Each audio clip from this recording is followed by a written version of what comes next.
welcome to the Ghost of Harrenhal. My name's Simon. And I'm McKelly. Thank you for joining us for episode 125 of our chapter-by-chapter book review of A Song of Ice and Fire by George Martin. Today we'll be discussing chapter 51 of A Clash of Kings, that's Jon 6. And you know the drill, we're going to chat about the chapter and try not to spoil any future plot points for you. And hopefully we'll provide you some entertainment along the way.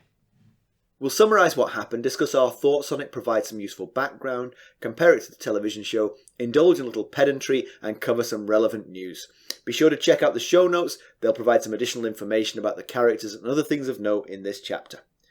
How are you, McKelly? I'm doing well. Do you like my shirt? You couldn't see it. Oh, this was news to me. I like it very much. Stacey got me this for Christmas. It says, it's a shirt, and on the front it says, what does it say? Ask me about my podcast. Yes. As if you needed any more people coming up to you and sort of bothering you. True, that's true. I already, have to keep the bodyguards nearby to keep the throngs of fans off. How are you doing? I'm okay. So the kid who lives with my mum. Yes, the one with the boots in the dryer. Boots in the dryer kid, yeah. A Premier League team is trying to buy him now. Wow. I know. Wow, the Premier League something.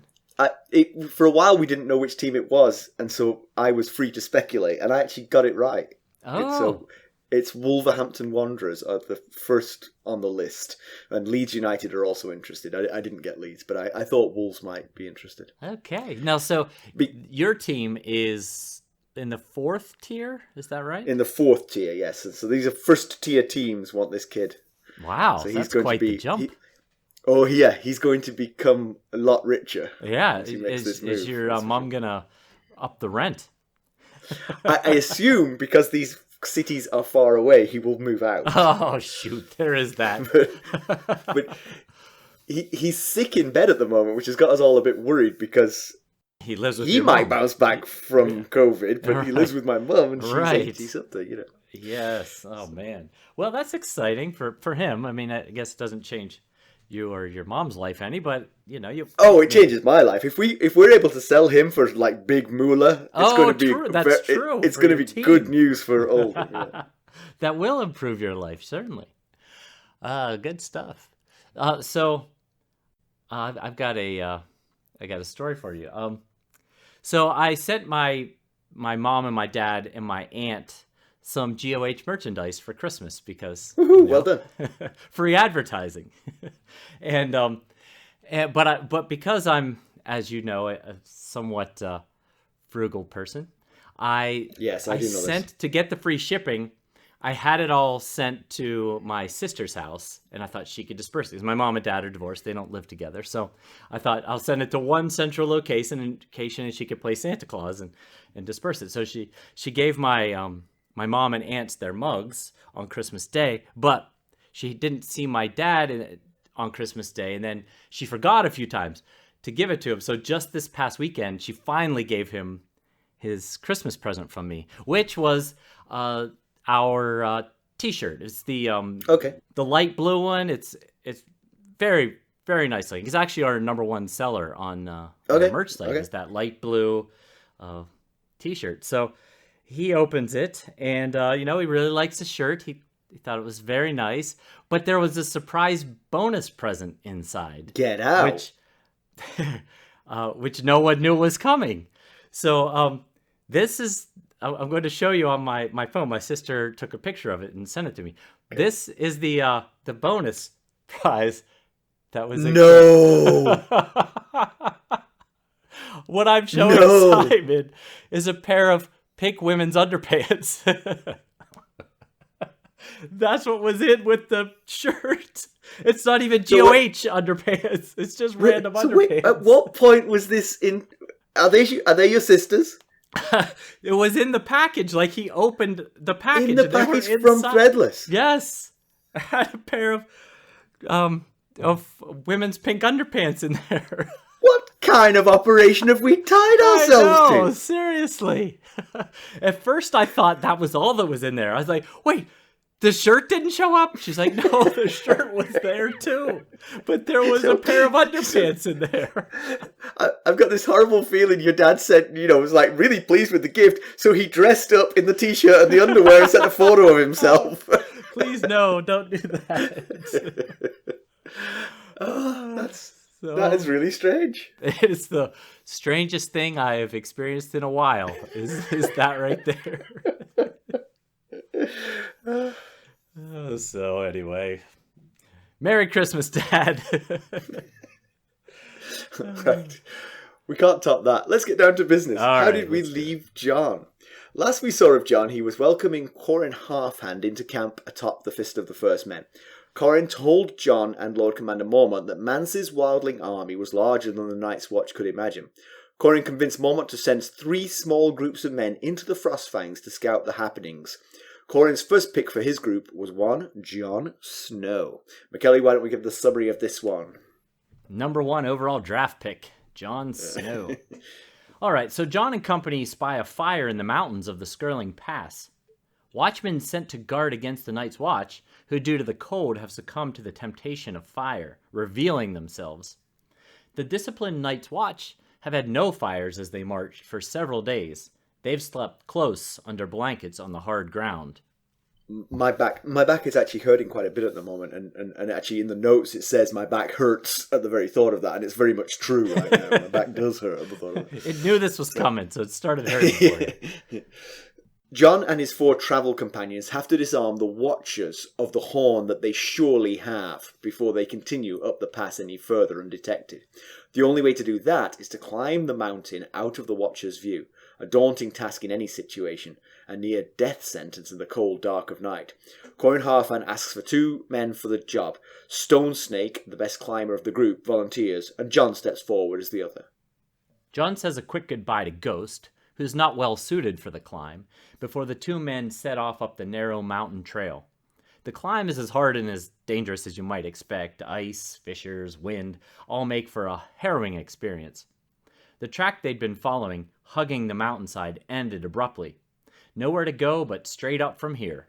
The climb is nearly deadly when Jon's foot slips, but ultimately Jon and Stonesnake reach their destination and find themselves hidden behind a shelf in the stone, looking down on the Wildling Watchers only a few feet away from them. To Jon's surprise, there aren't 2 Wildlings as expected, but 3. One Wildling is sleeping, one is sitting by the fire, and the 3rd watches the pass. It's the 3rd that has the alert horn. They each pick a man to kill and spring into action. Stonesnake takes out the Watcher before he can get the horn to his lips, while Jon runs Longclaw through the man by the fire. Jon jumps on the sleeping man as he stirs and puts a knife under the man's chin, and then he realizes the man isn't a man. It's a woman. The woman seems to be about his age and reminds him of Arya, despite her bright red hair. After momentarily freezing, Jon asks if the woman yields, and she agrees. The girl's name is Ygritte. Jon gives his name and mentions he's the bastard son of Lord Eddard Stark of Winterfell. Ygritte urges the men to burn the bodies of the other Watchers, or they might need those swords again. Instead, they dump the bodies over the cliff's edge. Jon proves a terrible interrogator, getting only that there are hundreds and thousands of Wildlings in the Frostfangs. All other questions go unanswered. Ygritte does tell him those men were as much kin to her as he is. Jon's confused. Ygritte asks him if he's familiar with Bael the Bard. Jon isn't, and she tells him a story involving Bael the Bard and the Starks. We'll discuss that story in some detail shortly. So when dawn arrives, so do the other brothers of the Night's Watch and Ghost. Ygritte is stunned to see Jon interacting with a huge wolf. Jon explains Ygritte yielded to him so he couldn't kill her. Qhorin asks the girl if she knows him. She does. And what him yielding to her people would get him, a slower death. With that, he tells Jon to kill Ygritte and leaves them alone to make the task easier for Jon. When alone, Ygritte tells Jon Mance would take him if they ran together. He's not having that. Resigned to her fate, she moves her hair off her neck and kneels. But Jon's blow never falls. Instead, he tells her to go, quickly, before he changes his mind. That reminded me of when Molly was playing t-ball, and there was 2 girls on her t-ball team, but the other girl didn't show up very often. So Molly was often the only the girl on the team. And one time I think we were walking out of the game, Molly and Stacy and I, and there was a boy and his mom walking just slightly ahead of us. And the boy kept going like this, "Mom, that ghoul's a ghoul." And she was like, and he's like, "But Mom, that ghoul is a ghoul." And the mom was starting to get slightly embarrassed. And she's like, "Yes, I know, honey. Girls can play t-ball too." And he's like, "But she's a ghoul."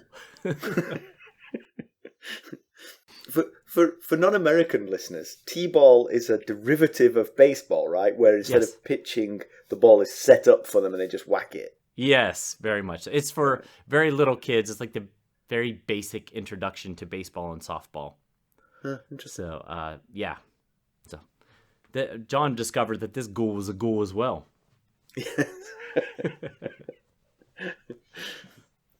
You know our Dutch listeners will be like, "What is he saying? What is this ghoul stuff?" Ghoul? She's a ghoul? It's how they sometimes little kids pronounce girl. I'm saying girl. This girl is a girl. We had grilled cheese sandwiches the other day, and ever since Lucas was little, those have been grilled cheese sandwiches in our house.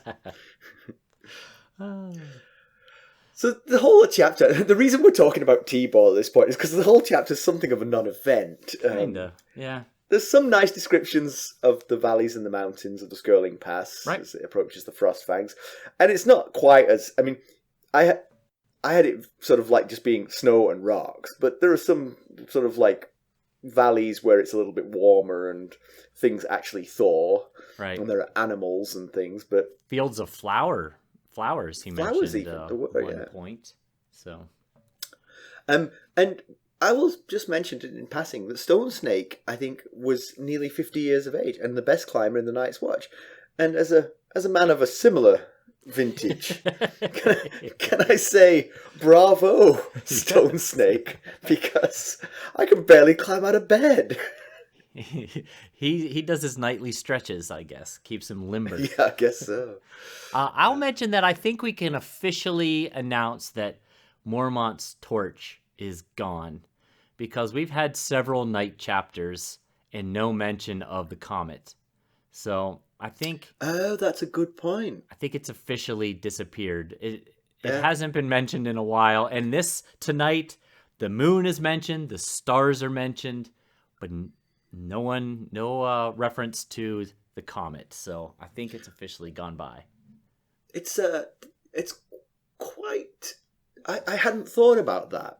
In fact, I saw Mormont's torch in the notes, and I couldn't remember what it was. It's been so long since they've mentioned it.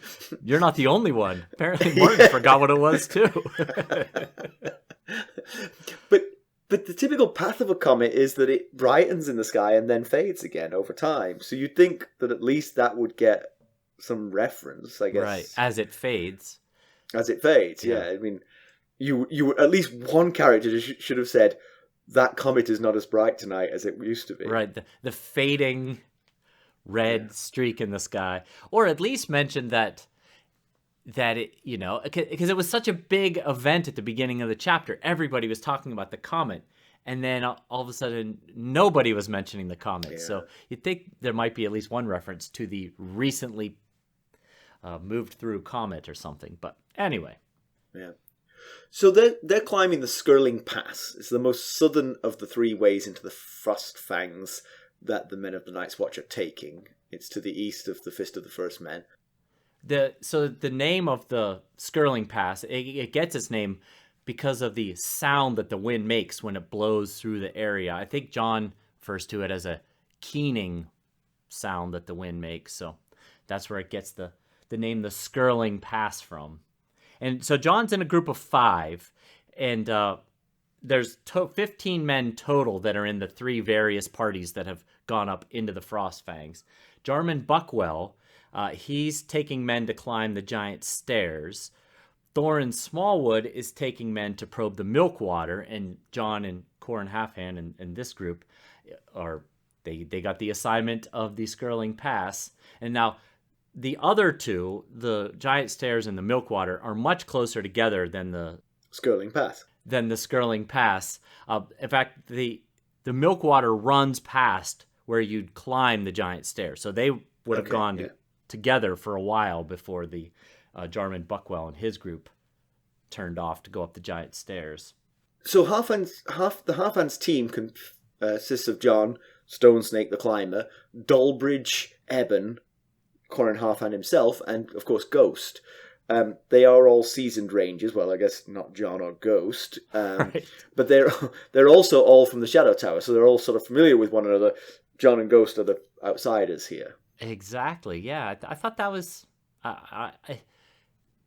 I thought that was a kind of interesting detail, that they all would be very familiar with each other. Jon would be kind of the outsider in multiple ways. He's both the only steward of the group, and he's from a different castle than them. I will say in passing, and this doesn't hold up, but I would think that the Shadow Tower people would be more familiar with the area. Yes. I mean, this is over towards their main center of operations. Right. But at least one of the groups is completely Castle Black Rangers, I believe. So they didn't preferentially choose Shadow Tower Rangers.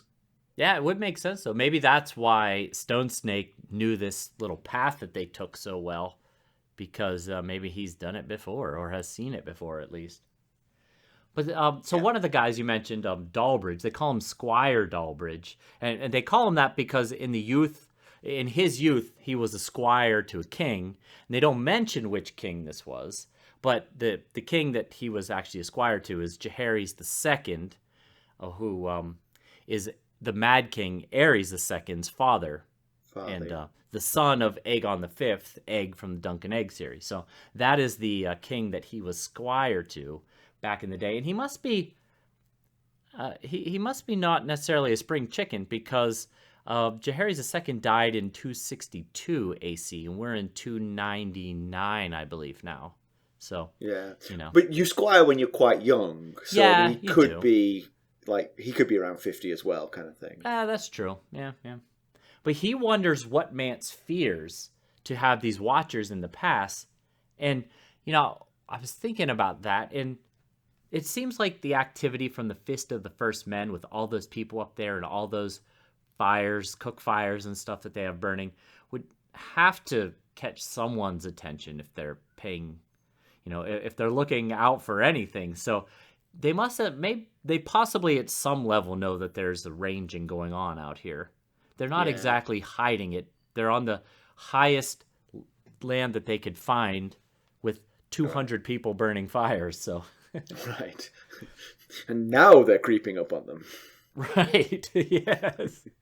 But of course, we also have read the prologue to A Game of Thrones, so we know that there are scarier dangers north of the wall than just the North Watch. Although, honestly, if the White Walkers came my way, I'm not sure I would blow the horn, to be honest. I'd be like, yep, they're coming. I wonder if they use the same horn calls as the Night's Watch. They can really throw each other off with that maneuver. Jon actually asks Ygritte, when one of the few things he gets out of her when he's interrogating her, he asks, what were you sent to watch for the Night's Watch? And she said, you and others. And the others in the text is lowercase, but, possibly also referring to the others, the uppercase others. Uppercase, yeah. So maybe to the Wildlings, the others, it doesn't even warrant an uppercase. It's like those guys who hang around with those blue eyes raise the dead. Possibly they don't have a 700-foot wall to hide behind. So right, they've had to make their peace. Of course, it can Granny died. Here she is. Do your business. Do what you're gonna do. But it could be reference to a rival faction of Wildlings that we're not familiar with yet.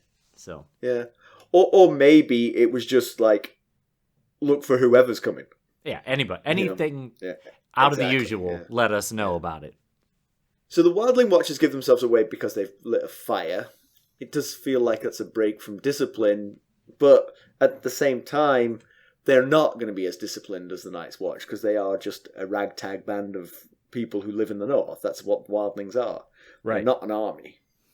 Yeah, it's interesting that they succumb to the fire because, as Qhorin Halfhand mentions at the beginning of this chapter, fire means life and death north of the wall. And so instead of freezing to death, they lit this fire, possibly. But then when the Wildling Watcher was attacked by Stonesnake, instead of going for his sword first, he went for his horn first. So he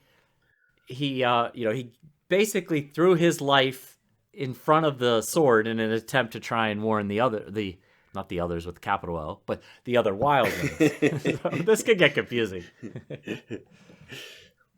Yeah, but then again, I mean, as I think I mentioned, that guy is pretty heroic for going for when someone's coming at you with a sword, to reach for your horn, not your sword, seems like a pretty heroic thing to do. But to be honest, you could see that as good discipline. It doesn't mean you're not going to be so cold you wouldn't light a fire. Well, yeah, they are two separate things, I guess. Yeah, you could say to yourself, you know what, I'm going to light this fire and take the risk. And if someone sneaks up on me, I'll blow the horn, and but I'm not freezing to death for nothing here. Yeah, and of course, we know that whites seem pretty susceptible to fire, so maybe they lit this fire to protect against whites and other danger, whereas that's a good point. Yeah. The Night's Watchman might not take the other danger as serious, and because these wildlings, like you said, they live on the other side of the wall. Right. Others and whites could be a common foe that they deal with. Right. They might want a fire lit because you don't want to have a White Walker coming towards you and be like with your flint. Come on, right. Come on. Just give me a minute. Here, raise Granny.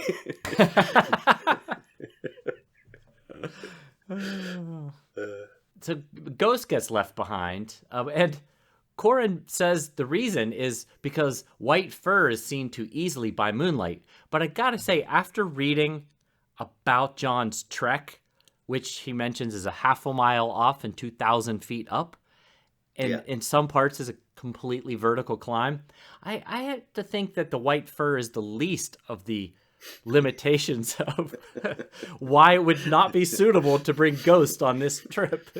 But honestly, Ghost would find a way up there. Probably if I were them, I would send Ghost ahead with a rope tied to him and then sort of hold on to that. One detail that we skipped over was that they do this vertical climb barehanded because the glove technology is not what it is today, and so they're afraid to wear gloves because the gloves could slip and they could fall. So they do this barehanded, which must be so cold. I mean, this is mountaineering in the Arctic at night. Yes, right. Yeah, that's rough right there. Yeah. But the whole climb, I several times I couldn't help but think of Kat's climb up to the Eyrie with Maya Stone, and it just once again, Jon and Kat have some common threads to their story.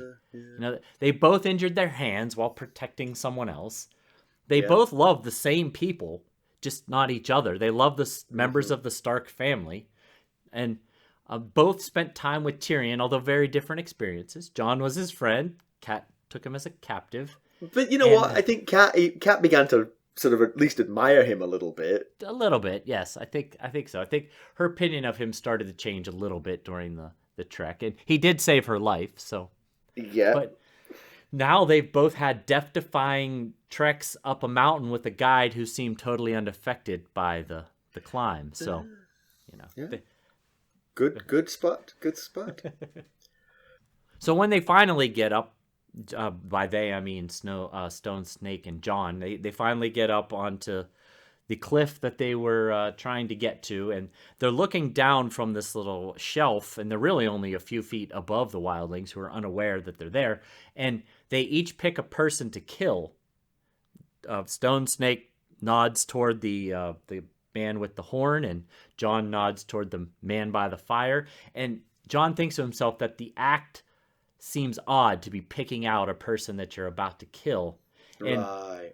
he thinks to himself he's spent his whole life training for moments like this, but to actually do it, this is, to our knowledge, the first living person that Jon has killed, because he finished off Other, but Other was a white. He was already dead. Yes, he was already dead, yes. All this training that, all the times practicing in the yard comes down to this moment, and he thinks it feels odd just sitting there and picking, I'll kill that one, you kill that one.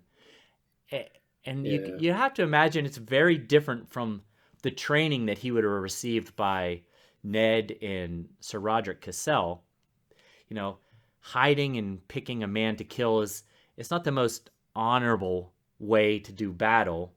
Right, and his Starkness would want him to be more honourable, to cough loudly, to give them a chance to draw their swords. Yes, you'd have to imagine at Winterfell, they're trained to meet the opponent on the field, face to face, mano a mano. Here's your sword, here's my sword, not sneaking up on someone. Although, he wonders if Robb felt like this before his first battle, and Robb's battle was a sneak attack ambush as well. So Right. But it was a sneak attack ambush against hundreds of armed and mounted soldiers. Right, yes. So this is a little bit more sneaky. People. Yeah. Yeah, I mean, it must have been quite tense. I mean, obviously, dropping on someone in the tense for all involved, not just for Jon and Stonesnake. Right, yes. Tense for the Wildlings too, I would imagine. But they were outnumbered. If Ygritte had got up quicker, or if either of the two quick dispatches had taken any time, this could have been dangerous for them all. But they got through it. And they don't know the fighting ability of these Wildling men. I mean, True. They do have the element of surprise, so they have that going for them. But, if one or both of these guys was a magician with a sword, they could have been in a lot of trouble. Yeah. And as we said, the Wildling did reach for his horn rather than his sword, which, that's more than Theon's Ironborn managed to do. You remember yes.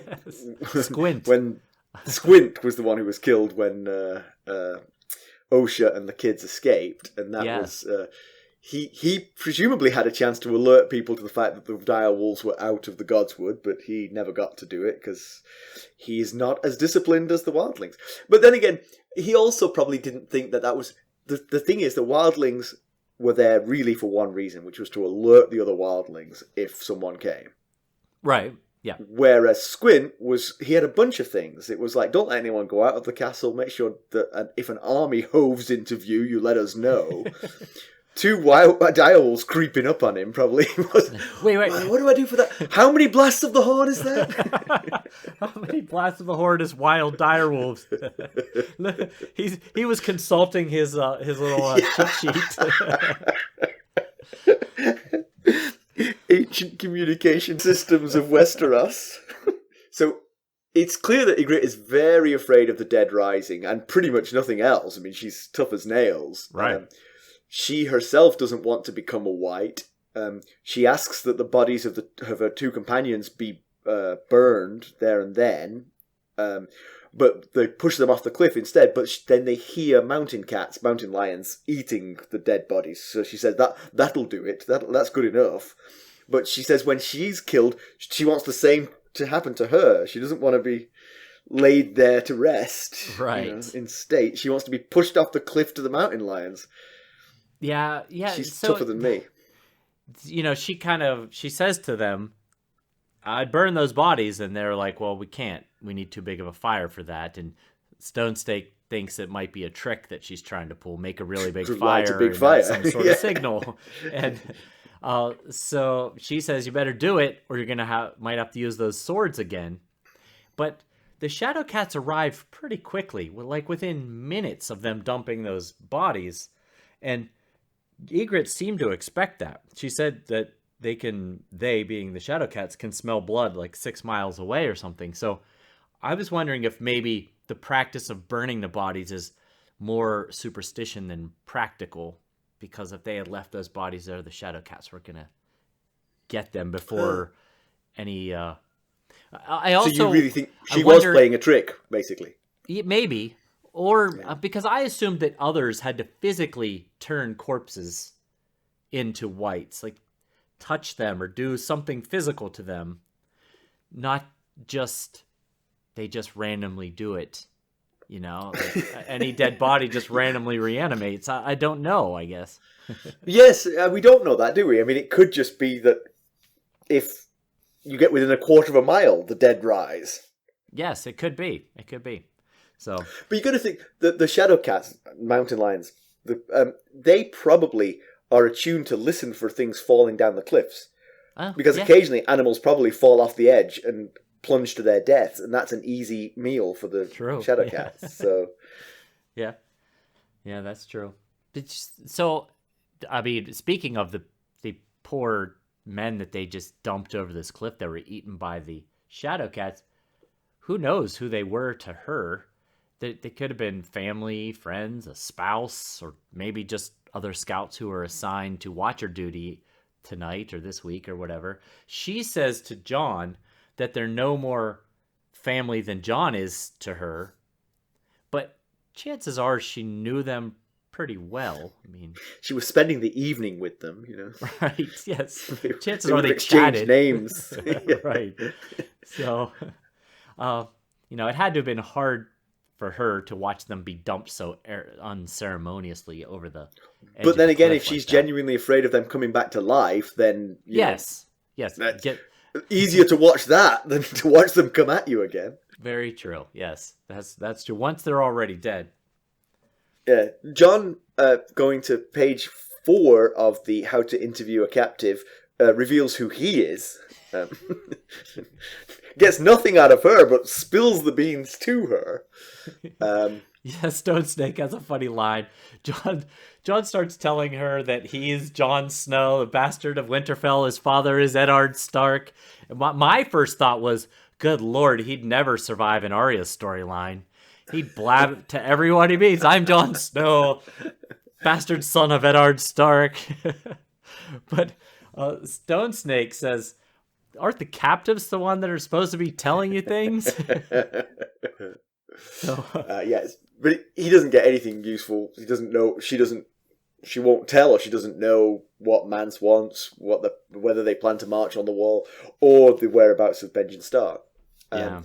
Although she does have an interesting response. So Jon says his name is Jon Snow, and before he even says the rest of the stuff, the description is Ygritte flinches and says that's an evil name, which feels like a noteworthy response to such a benign thing to say. And I wondered what that could mean. Why is the name Jon Snow evil? But south of the wall, you know, there's a negative connotation with having a bastard name like Snow, but I can't imagine why that would have any impact on a wildling north of the wall. Just a thought here.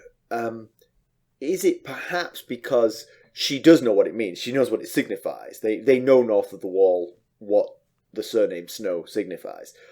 And it's that there's no concept of being a bastard north of the wall. And they see it as like that poor kid was marked from birth as being, you know, an outsider and, you know, tainted by this. You're saying. Whereas north of the wall, it wouldn't make any difference. You know, you wouldn't get labeled as Snow just because your parents weren't married, you know? Yes, that could be. Yeah, because there's no other information given. He doesn't say, why do you think that's evil? Why is my name evil to you? So, that's a solid guess. Yeah. So Ygritte claims, you know, distant kinship through this story of Bael the Bard. When she started this story, I was like, why is this wildling, who's not telling him anything else, now telling him fairy stories, to try and sort of like make a family connection between the two of them? Hey, we're cousins, you know. It's like, right. I assumed initially she was just trying to ingratiate herself. And so I thought she was just making it up. But she had a lot of details in the story that lent it, you know, sort of like a feeling of like reality, or at least it was a known story. She wasn't just winging it. One aspect that it made me think about was the fact that the Starks are supposed to have an unbroken line that goes back 8,000 years, which is extraordinary. It is. I was trying to look in our world if any families had that kind of longevity, and the only one that I could come across was the descendants of Confucius. Confucius, the Chinese philosopher. Right. His descendants trace their. They exist today, and they can trace their family tree all the way back to him, and that's 2,500 years, which by itself, it's extraordinary. Yeah. That they've managed to do that. Absolutely. But this is 8,000. And it never got broken. I mean, it never got broken. It almost got broken at the Bael the Bard thing. Right. I mean, this was like, it was on a knife edge here. Yeah, you'd have to think if you're going to have a line that lasts that long, people need to have a lot of kids. You need to have, because you're going to have backups and, redundancy heirs and lords. And so him only having this one daughter, the Brandon, the daughterless, the Brandon Lord from this story, that was very risky, him only having one daughter, Yeah. There's no backup if there. Nothing else, that actually should signify the end of the Stark line. Because she wouldn't be a Stark when she gets married, But kind of luckily, Bael the Bard came along and kept the line alive by having a child with her out of wedlock that could then be a Stark. Yeah, you'd think maybe there's a distant cousin. I mean, it's Westeros, I'm gonna go out on a limb here, and any DNA sample of an 8,000-year-old Stark and a current Stark, they're not that related. There's been things happen along the way. Yeah, you're Stark-ish. By the way, just to mention actually, the Confucius line, his 79 greats grandchild. Wow. Was born in 2006. So I mean, their last name is Kong. That's that, and there's been a Kong for 80 generations back, all the way to Confucius. Kong, Kong, like King Kong. Yeah, exactly. Yeah. That I saw this in the notes, and I was fascinated reading it, and I'm fascinated hearing you tell it. Yeah. The story she tells is of Bael the Bard. He was public enemy number one in the north. He was the Mance Raider of his day. Right. He slipped into Winterfell as a musician. He named himself Bard Sigurich, which meant deceiver in the language of the First Men. I'm a little bit surprised that nobody in Winterfell picked up on that, because they feel like they're northern. Agree. Yes, yeah. They're so proud of that First Men blood. Exactly. And, you'd think they'd have retained some of the language, but there weren't many Starks around in those days, of course, because they were really running close to the end of the line. They were. In return for his music, which is well received, he asks for the most beautiful flower in Winterfell, which he gets literally, a blue winter rose, but overnight he replaces it figuratively with Lord Brandon Stark's daughter. She goes missing for a year, and she's believed lost, and this really is the end of the Stark line, because he doesn't have any other children. But a year later, she returns with a son, and this is Bael's son. And the child... Do we know the child's name? No, I don't think we do. No. Yeah, so the child grows up to be the Lord of Winterfell, and actually meets his father, Bael, in battle. And Bael will not fight him, and so the child kills the father in battle. Possibly unwittingly, although if I were Bael, I would be like, I'm not fighting you because I'm your father. I am your father. I'm your father. But he was not listening, and he killed him. So the start line definitely got diluted with some Wildling blood there. Yeah, and there is a legend that Bael and the daughter never left Winterfell. They hid in the crypts. Now, Rickon would have smoked them out day 2. Right, he certainly would have. But without any kids around, you could hide in the Winterfell crypts for a year. Yeah, that's theoretically you could. I'm not sure the logistics of that work out very well, and then so that the end of the story. That's the end of the song, but the end of the story is that when the Bael's son comes back to Winterfell with Bael's head, and his mother sees Bael's head, she is so distressed she throws herself from a tower. So it has a bit of a bummer of an ending. Well, of course, the ending was a bummer for Bael regardless, but... Yeah, yeah. Everyone in that story is dead. It's pretty much a bummer for everyone. Yeah, that's true. That's a good point.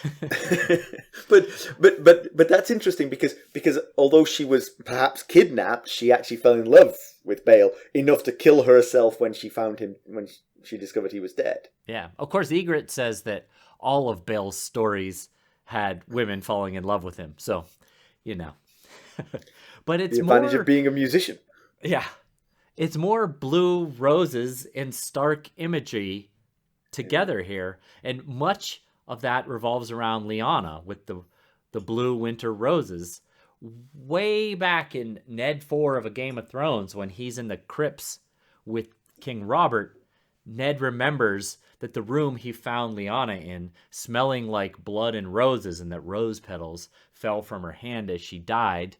And then in Ned 10 of A Game of Thrones, when he's dreaming about the Tower of Joy and fighting the Kingsguard, the dream ended with a storm of blue roses, and we know that Rhaegar gave Lyanna a ring of blue roses when he named her the Queen of Love and Beauty at the tournament at Harrenhal. And then the outlier is that Dany also saw a blue flower in the House of the Undying when she was having all those visions. It was a single blue flower growing from a chink in a wall of ice.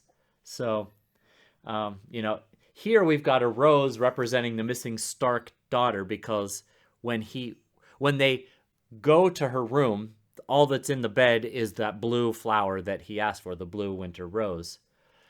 And the Stark daughter is missing. And we get a lot of instances throughout this story of a rose representing a missing Stark woman, because Lyanna is missing, and Ned often thinks of her associated with blue winter roses. So yeah, but there are parallels here between this Stark daughter and Lyanna as well. That both of them were taken by singers. Right. Rhaegar was known as a singer. Yeah, right. A musician. Yeah. Now, the daughter is clearly fell in love with Bael on some levels, enough to kill herself when she discovered he was dead. So that seems like that's more in love than I am, to be honest. But Lyanna, I mean, there's no evidence that Lyanna was, in love with Rhaegar, but she died in his care. The Stark daughter was returned with child, but she was returned safely. So there are parallels, but also differences. Yes, exactly. How long ago was it, McKelly? Well, that is hard to know. Mm-hmm. Well, go on. You have a lot of good information here about the Stark generation. Yeah, well, so it was a Brandon Stark. The father who only had the daughter was a Brandon Stark, right? Yes. So there've been, but extrapolating Confucius to the Starks, there've been 270 generations of Stark. I'm going to guess at least 100 of those got named Brandon, because that just seems to be the most common name. So that doesn't exactly narrow it down.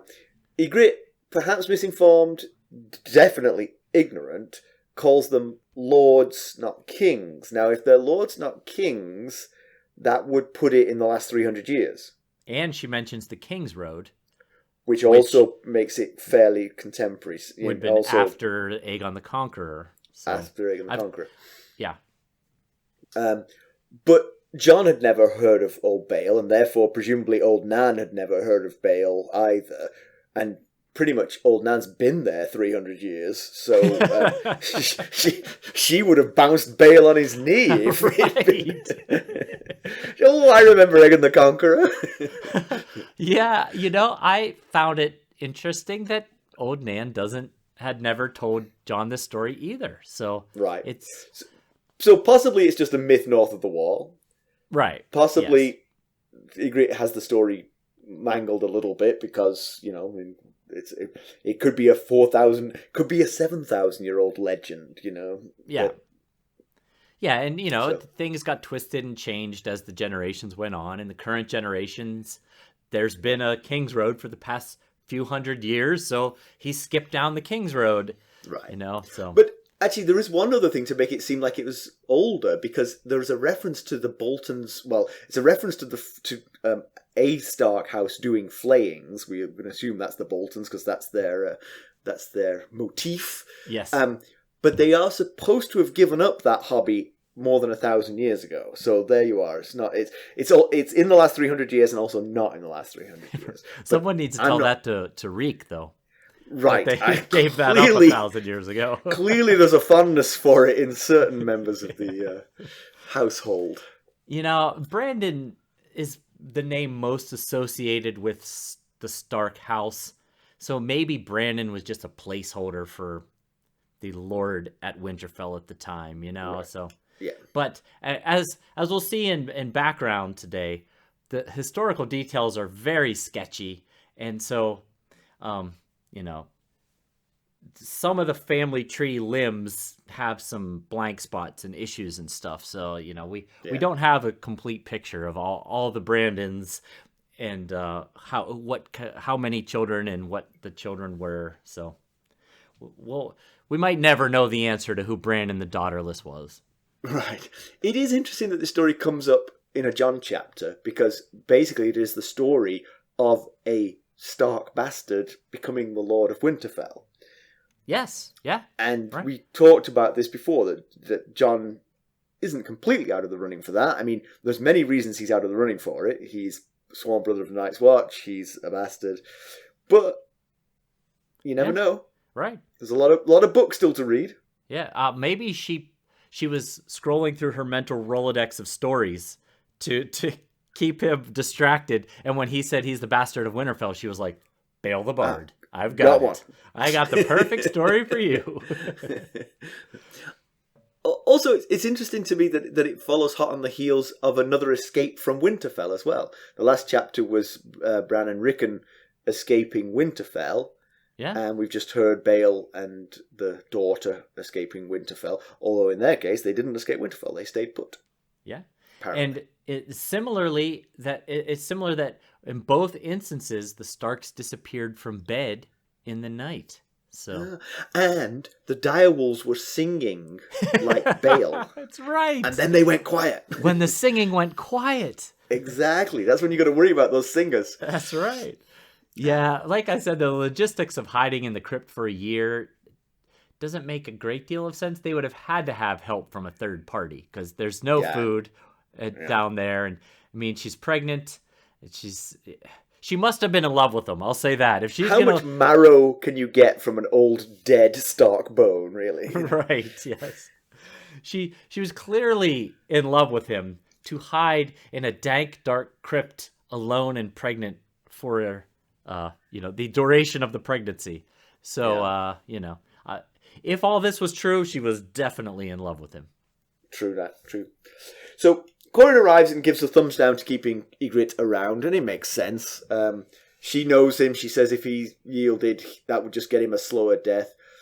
He says it's too dangerous to let her live, and he's not wrong about this. Yeah. McKelly's a gentle soul, and he doesn't want it to be this way, but... It just doesn't have to be. You know, the Night's Watch as the military organization and the power with the clear upper hand, having the 700-foot continent-spanning wide wall on their side, they don't have to pick fights with the Wildlings. They could let them live in peace on their side of the wall and only... we've argued why prevent them from coming across the wall. It's not what the wall was intended for. Right. So what's the harm in just letting them be? Why does both sides have to kill the other side all the time? I think strategically you're right. No question. Strategically you're right. There's no reason for them to be out here killing wildlings. Tactically, I think Qhorin's right. Yes. In this situation, I was mostly referring to her saying, we'd kill you if you yielded. You're going to kill us if I yield, you know. I guess ultimately maybe it would hurt Night's Watch morale, because if they weren't fighting the wildlings, then for the past several thousand years they would literally have nothing to guard against besides snarks and grumpkins, because Good The others haven't been seen in quite a long time. except at Castle Black a couple of weeks ago. Yes. No, wait, sorry. I'm doing the classic mixing up the whites and the others. Right. The effect of the others was seen at Castle Black. Yes. So Jon lets her go. It's an awful decision strategically, but it's morally the right thing. Jon is a good guy. Will Ygritte be as kind to him? I'm going to say no. I would agree. Yeah. She's not a sucker for a girl with red hair. Jon is. Yeah, I like your line here about how she what she says when she gets back to the camp. Yeah, it would be difficult for her to go back to Mance Rayder, and he says, "Where's those other two?" And she's like, "Oh, they fell off the cliff. Silly." Yeah. I mean, like, it was really icy. They should have been more careful. They were tied together for safety. I suggested lighting a fire so we could see where we were going, but they insisted. See people? No, I don't know what you're talking about. We didn't see anyone. Yeah, I knew. I knew because I've already read this. But the minute he thought she reminded him of Arya, the chances of him then decapitating her were pretty low. Now, maybe if she had reminded him of Kat, that might have might have been different. But you know what? The thing is, she could let it go. She could let it slide because she gets back to camp. No one's going to notice her one way or the other. If there's as many as she thinks there are, hundreds and thousands. Right. But it's not like, I mean, she knows how many there were. There were 5 of them. 5 of them and a direwolf. It's hardly an existential threat to an army of thousands. Yeah, that's true. Unless she knows that they're up to something that can't be spied on.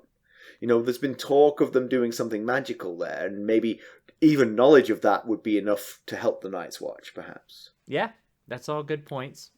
Yeah, Qhorin says to Jon, "Do what needs to be done. You're the blood of Winterfell, a man of the Night's Watch." And I think that statement hits at the heart of Jon's confliction of what to do about Ygritte, because on one hand, he's Ned's son, raised by Ned, trained by the honorable Sir Roderick Cassel, which that same honor is what Theon played on to get Roderick to ride out of Winterfell in the first place.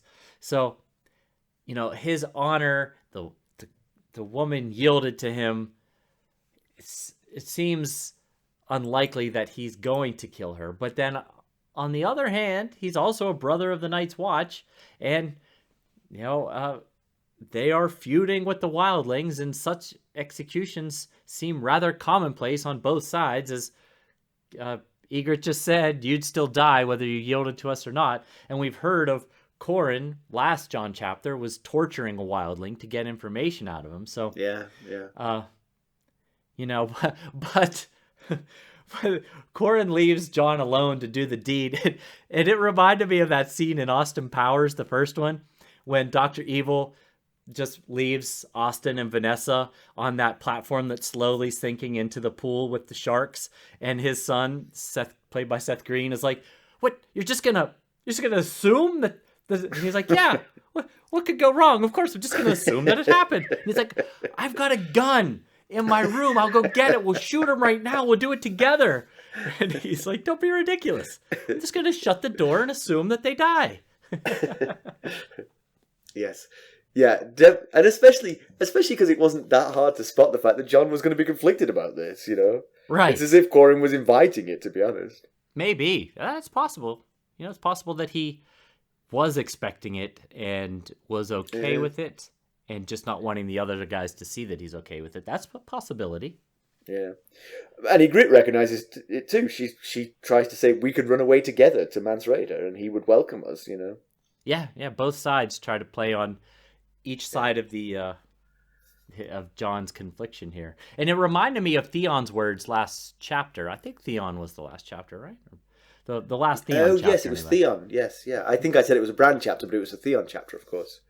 When he was thinking about mercy, and he was thinking that it's a double-edged sword. Too little mercy and you're considered cruel. Too much mercy and you're considered weak.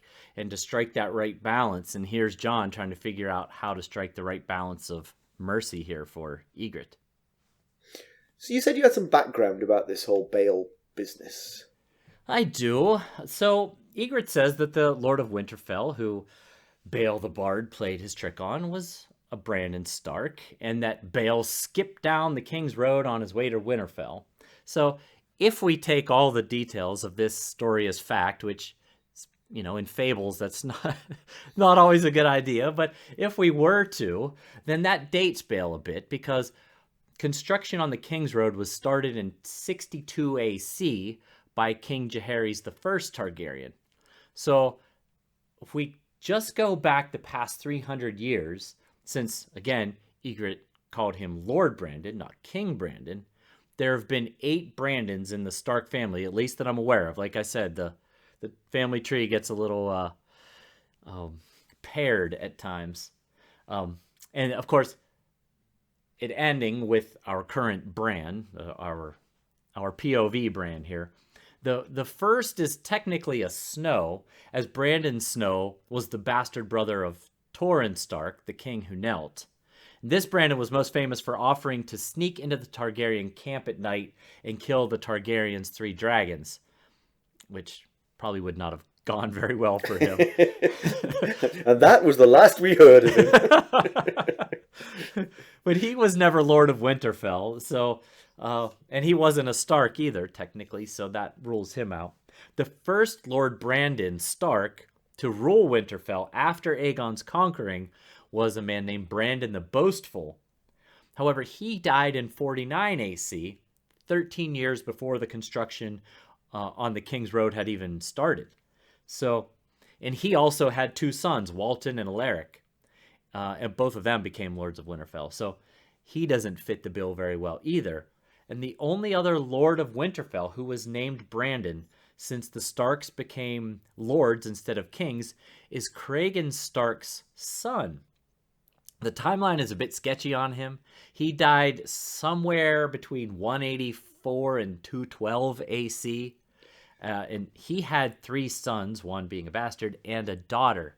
So, and Jon mentions Brandon Shipwright and his son Brandon the Burner, and both were kings of the North and lived before Aegon's conquering, so well before the King's Road was built. But they don't necessarily fit either, because Brandon Shipwright, one, died when he just disappeared. He tried to sail across the Sunset Sea and was never seen again, and he had a son, Brandon, who burned the rest of the fleet in sorrow over his father's death. So you'd think that would come up, like it wasn't really his son, it was Bael's son. Right. So there you go. The one who was most likely there was Cregan's son, but he really might be getting into Old Nan's timeline, because 212. If he died in 212 and had a daughter, she probably would have known that daughter. I mean, possibly, yeah. I mean, we're talking not 80 some years ago. 80 years ago, yeah. At that point, yeah. When the father died, the daughter obviously right, still be alive. So yeah. So comparison with the television show, the actors who played Jon Snow and Ygritte, Kit Harington and Rose Leslie, respectively, got married after meeting on the set of Game of Thrones. Yes, it's very cool. I don't know that the description of Ygritte in this chapter matches very well with Rose Leslie. He kind of portrays her as a round face and a pug nose and bandy legs and short and stout. And I mean, that's just not how I would describe Rose Leslie, I guess I'd say. In reading up a little bit about her, I discovered how deeply posh she is. Oh, really? Yes. Yeah, I mean, Ygritte sounds like me. She's like, Jon Snow, and she has this very sort of northern, sort of like rough voice. But the real Rose Leslie is extremely posh. Well, la-dee-da. So much so that if I ever met her, I would take off my cloth cap and ring it cringingly in front of her. Like that's the archetypal British thing to do in the presence of your betters. Okay, ring your hat. Ring your cap, yeah. Okay. So I liked your The whole visuals. Unfortunately, our listeners can't see the visuals of you ringing a cap. The whole scene gets simplified just down to Jon, Qhorin, and co. coming across a band of around 5 wildlings. They kill the other 4 and capture Ygritte. Qhorin asks Ygritte if he would be shown mercy by the wildlings. She admits that he would not. He offers to do it himself. Qhorin offers to do it himself, but Jon, son of Ned, says he'll do it. He cannot, and she gets away from him. Big chase ensues, like really a big chase. Like I think this was an opportunity to film some of the countryside in Iceland where they were filmed like this. And the like chase a Keystone leads them... Cops type situation. yeah. Well, no, just Jon and Ygritte. The others left him to it, you see, and she runs in the opposite direction. So now he's legging it. He's like, oh, I'm in big trouble now. He recaptures her, but she's emboldened now, and she says, "You can't do it. We both know it." Because he had his chance and he didn't do it. Right. The chase has led them away from the others, and they're forced to bed down from the others' lowercase. Right. Not north of the wall lowercase, south of the wall lowercase, yeah. Uh-huh. They're forced to bed down for the night. Ygritte wants a fire. Jon is not that green. They snuggle together for warmth. Ygritte tests her bonds and Jon's vows, if you know what I mean. I think I'm picking up what you're putting down. She constantly questions his vows in great depth to Jon's mortification. And interestingly, it's Jon who says that they share this blood. The two of them share blood. That's given to him, not her. Because he's saying that Starks, trace their lineage to the first men, so people north of the wall do too. So it's him that says that. Ygritte asks, as McKelly and I have on several occasions, why are you fighting us if we've got the same blood? So right, yes. Pedantry corner. It's small. It's really small. It's this positively pedantic to even mention it, but. That's our favorite ones. He mentions that Eben, one of the 5 in this group, is muscled like a bag of rocks. Now, I don't know about you, but I don't think a bag of rocks has any muscles. it's kind of potato sack-like, I guess. Right, exactly. I mean, it's tough. I mean, like you could say, his muscles were like rocks. Hard like a bag. Hard of like a rocks. rock. Yes, but a bag of rocks doesn't feel like a very muscly thing. Just say. Yeah. A description jumped out to me as being unusual in this chapter as well. So right when they're getting ready to pounce on the 2 wildlings that they're about to kill, Jon said the description in Jon's head says that Stonesnake moved as fast as his namesake. And I thought, is there a snake called a stone snake? I Googled it. I could not find such a snake. So it's actually a statue of a snake. Exactly. I don't picture a stone snake moving very quickly. I was like, what a weird description. Maybe there's a snake called a stone snake that I missed, but otherwise, legendarily fast. He just tumbled off of the shelf. So, news and notes. I think we'd both like to thank Lucas for doing a great job of the editing of the last 2 episodes. Lucas, don't edit this bit out. One of the problems that Lucas had was because of our relentless professionalism, he couldn't tell which bits needed to get edited out and which bits we were actually meant to be in there. So we've taken in this episode to saying, Lucas, edit this bit out when we mess up. Lucas, we're just talking about you now. Keep this bit in, okay? Right, yes. You're doing a great job with the audio editing. I've been very impressed with your skill. So thank you very much, Lucas. And also, I added a bunch of new items to the Threadless merchandise site this past week. I've added sweatshirts and stickers and magnets. And can't remember if I've added anything else or not. But go check it out. There's a bunch of cool new things on there. Thanks for doing that. Great progress on our push to get Spotify ratings. Thank you all so much for doing that. We've got a bunch. We're way more than I anticipated at this point. So keep it going, please. As of the beginning of, I checked right before we started recording, we were second overall in a Song of Ice and Fire podcasts on Spotify. And of the top front runners, we are the only one with a 5.0. Oh, 5.0. The Nice. one ahead of us, not a 5.0. So more people listening, more people disappointed. Exactly. So that's all thanks to you. We appreciate it so very much. I promise we won't keep my my voice up there at the beginning of the show asking you to please go review us up there forever. So anyway, thank you very much for that. It's fantastic. All right, let's conclude. So, Jon's making progress towards his ultimate goal of meeting Mance Rayder, I guess. They should be able now to get to Mance Rayder undetected, or at least sneak in there at some levels undetected. Theoretically. But the problem is now Ygritte is in the wild and she might be back there before them, announcing, hey, there's 5 Night's Watch coming through that pass right there. Right. Send 20 guys Yes. of the thousands that you have. and arm them with swords, not horns. Right. Yeah, his decision to let her go feels important on... There's multiple levels here. I mean, like you said, it puts the entire mission and his life and his companion's life in jeopardy. But he's also defied a direct order from a superior. And, that's not the first time he's done that. But the other instances, he's been brought back into line by someone, like we've said, usually a wiser, older person, calms him down and brings him back in line before any real damage can be done. But here, there's no stopping her now. I don't think they can catch up to her. And, the execution order was one that his companions made with very little thought or concern. So on some level, that creates a gulf between him and them.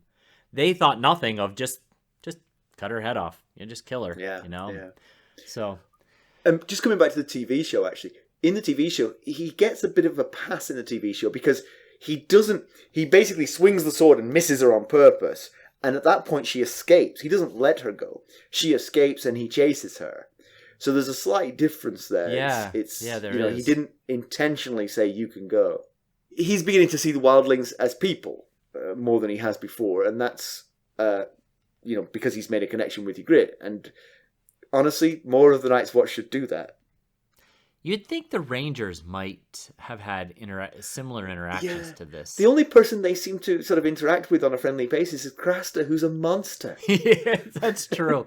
The nice Wildlings they kill randomly. Yeah, you got to wonder if this connection he's made with Ygritte will affect his ability to carry out future tasks on this mission or future missions. Yes. He's going to especially see them if all 5 of them are dead. Yes. And is he going to come clean at some point? And if there's no body, he has. If they inquire about the body, I guess he could say I dumped her over the cliff like the other ones. Yeah. I would have taken like a couple of threads of her hair and wrapped it around the sword, perhaps. Like, got her. Got her. Oh man. But I gotta say, I think Ygritte is gonna rat him out to Mance. I mean, I think that's what she would do. She's a wildling. She is not doughy-eyed in love with her captor. Right. She's not Brandon Stark's daughter. Yes. We don't know her well yet, but we might never know her well at all if we never see her again. But she seems like she was not. She was playing Jon for what she needed to get from Jon. Not, truly trying to strike up some sort of friendship with him here. Yeah. Well, anything else? All right, then. As always, you can reach us at ghosts.harrenhall@gmail.com. You can follow us on Twitter @ghostharrenhall. We're also on Facebook, Instagram, YouTube, and Discord. And there's 3 ways you can help us. First and foremost, go out and leave us a review. Give us a rating and a review. There's no better advertising. That spreads the word. Secondly, you could buy some of the merch that Miguel said we've got more of at ghostsofharrenhall.threadless.com. Or you can buy us a cup of Arbor Gold at www.buymeacoffee.com/ghostsharrenhall. Big thank you to those who've already become sustainers. You're really helping. Thank you so very much for that. Thanks for listening. Thanks. Bye. Bye.